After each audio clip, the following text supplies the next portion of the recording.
Vestuvėse visų žvilgsniai krypsta į jaunavedžius. Tačiau per karališkąsias Kate Middleton vestuves jos pamergė atrodė subtiliai ir elegantiškai. Dizaineris Arvydas Videika primena, kad pamergės svarbios vestuvių dalyvės. Jų aprangą ir aksesuarius reikia rinkti labai atidžiai.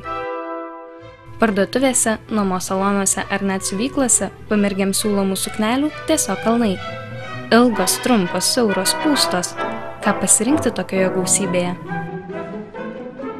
Lengvas, trumpas, pastelinių spalvų, kad tai būtų fonas, o ne pagrindas, ne akcentas vestuvėse. Kad visgi akcentas būtų jaunoji.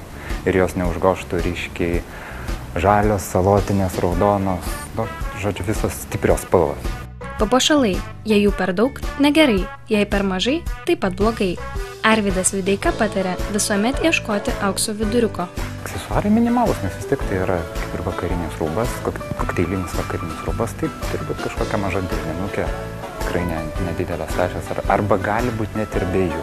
Tai tikrai nėra kažkoks tai labai svarbus dalykas. O jeigu kalbėti apie papuošalus, tai čia jau pagal suknelę, pagal jaunąją žiūrėti, kad nenustelbti jaunosios savo perlais, briliantais.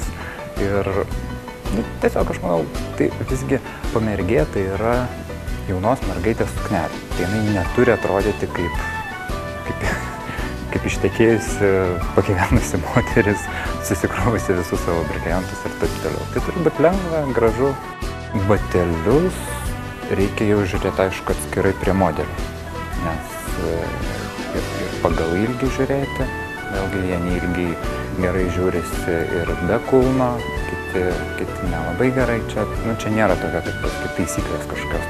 Jau daugiau prie suknelės, prie pačios figūros, prie kojų, prie visko. Profesionalų patarimai tikrai padės atrodyti puikiai. Tačiau ką daryti, jei dizainerių konsultacijos piniginiai per brangios? Šiaip tai spręsti visom kartu su nuotaka, kaip rengtis. Ir tikrai nėra blogai, jeigu pamergės apsirengs skirtingai. Tiesiog, aišku, vėlgi reiktų apsitarti tą stilių, nes nebūtinai, kad visiškai identiškai ta pati medžiaga turi būti, bet tiesiog bent jau apsitarti dėl ilgių, kad nebūtų, kad viena ateina su šleifu, vos ne ilgiausia suknelė su korsetu, o kita tiesiog su kokteilinė suknutė. Ir man atrodo, to pakanka, kad atrodytų visas pulkas tikrai gerai, priderinus tiesiog plokšteles. Taigi, tai reikia atkreipti dėmesį į dizainerių patarimus ar tiesiog panaršyti internete. Ir geriausios draugės vestuvių dieną atrodysite puikiai.